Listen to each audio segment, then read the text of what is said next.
Oke, assalamualaikum warahmatullahi wabarakatuh. Kami dari kelompok 6. Di sini saya akan membawakan materi tentang pencabangan dan pengulangan dasar pemrograman. Sebelumnya, perkenalkan, nama saya Dimas Hadias Ramadhani. Nama saya Muhammad Ramli. Dan kali ini saya akan membawakan materi tentang pencabangan terlebih dahulu. Yang materi ini kita memperkenalkan dua konsep yang penting dalam pemrograman. Yang pertama ada pencabangan decision making dan pengulangan looping. Kita akan membahas konsep ke contoh kehidupan sehari-hari dari sintaks C++ dan flowchart dan serta latihan yang siap digunakan untuk mengajar siswa.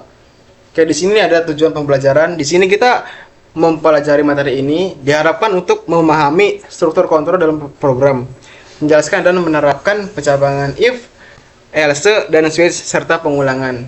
Oke, di sini masuk pengertian pencabangan. Pencabangan memungkinkan program memilih tindakan berdasarkan kondisi.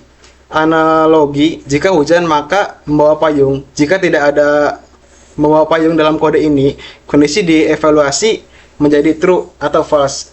Lalu program mengeksekusi cabang yang sesuai. Pencabangan berguna untuk validasi input, penentuan kategori, atau mengubah perilaku program sesuai situasi. Struktur dasar pencabangan memudahkan pembuatan logika berdasarkan dan keputusan yang rumit. Mari kita masuk ke konsep dasar terlebih dahulu, yaitu struktur kontrol dalam pemrograman. Adalah cara kita mengatur alur eksekusi sebuah program. Tanpa struktur, kontrol program hanya akan berjalan secara sekuensial, alias satu persatu dari atas ke bawah.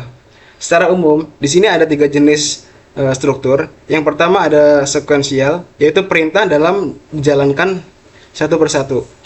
Cocok untuk tugas-tugas sederhana. Kedua, pencabangan, yaitu program memilih jalur berdasarkan eksekusinya.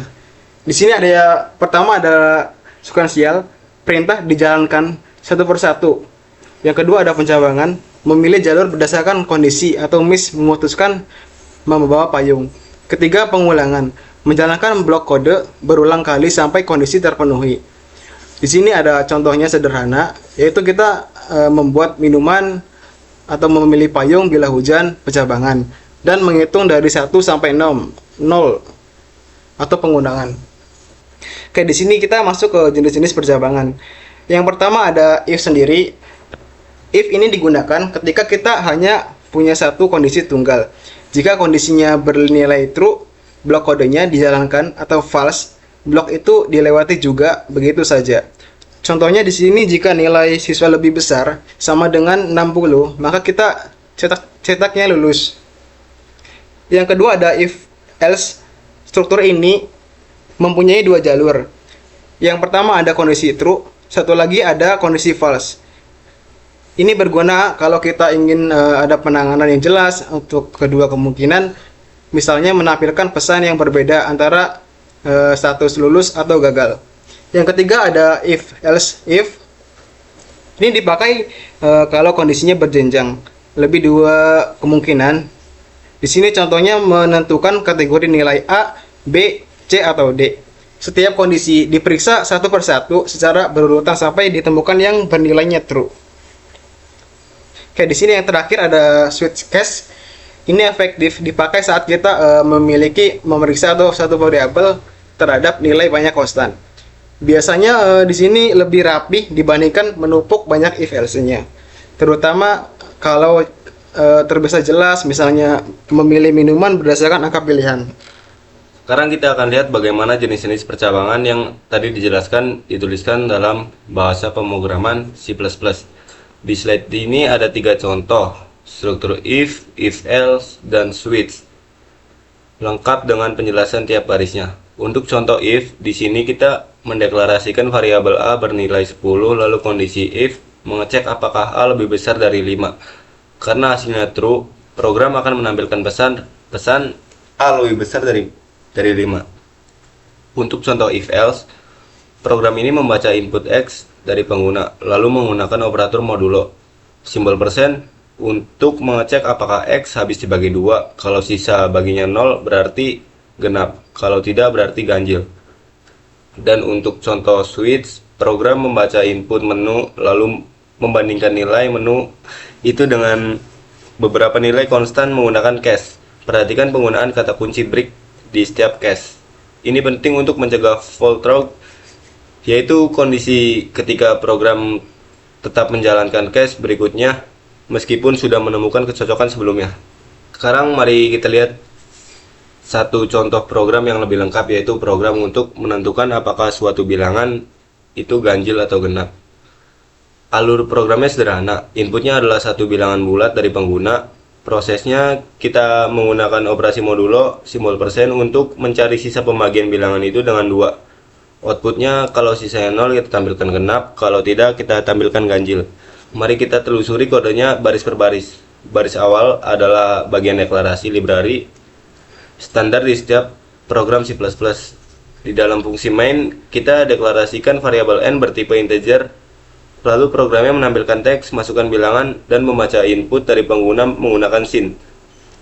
Disimpan ke variabel n. Setelah itu masuk ke bagian kondisi if n modulo 2 sama dengan 0. Ini artinya kita mengecek apakah n habis dibagi 2 tanpa sisa. Kalau kondisi ini bernilai true, program akan menampilkan genap. Kalau false, program akan masuk ke blok else dan menampilkan ganjil. Program ditutup dengan return 0. Menandakan program berjalan dengan sukses.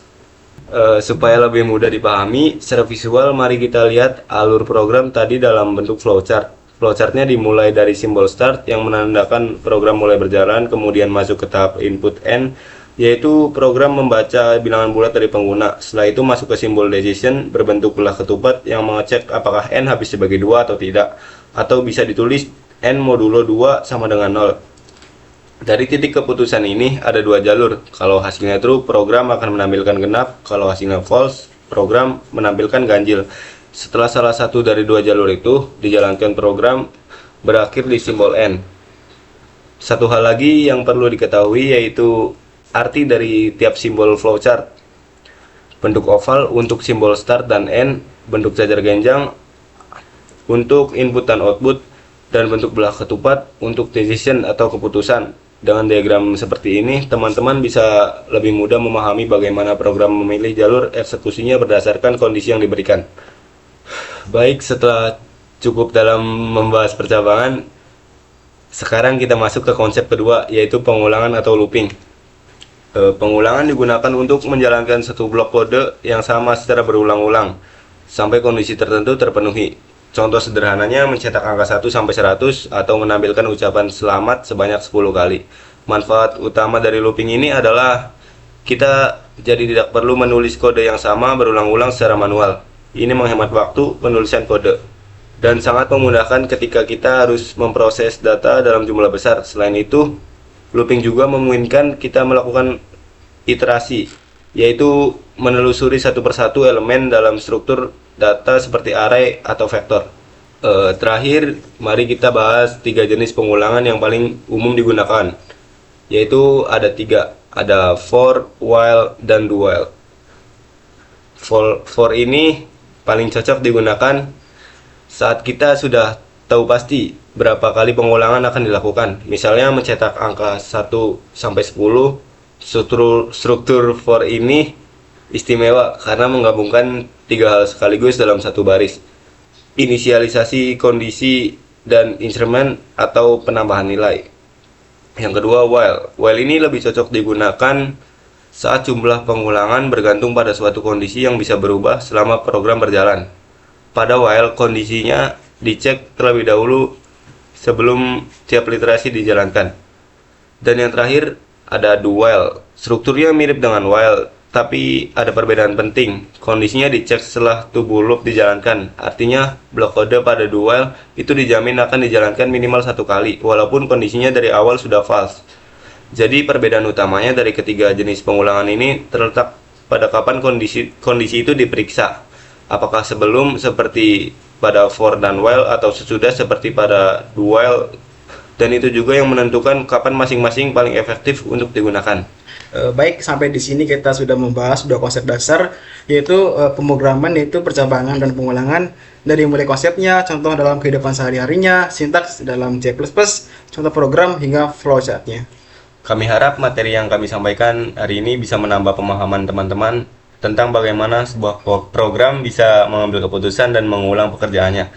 secara otomatis. Kedua konsep ini adalah fondasi yang akan terus kita pakai hampir di semua program yang akan kita tulis ke depannya.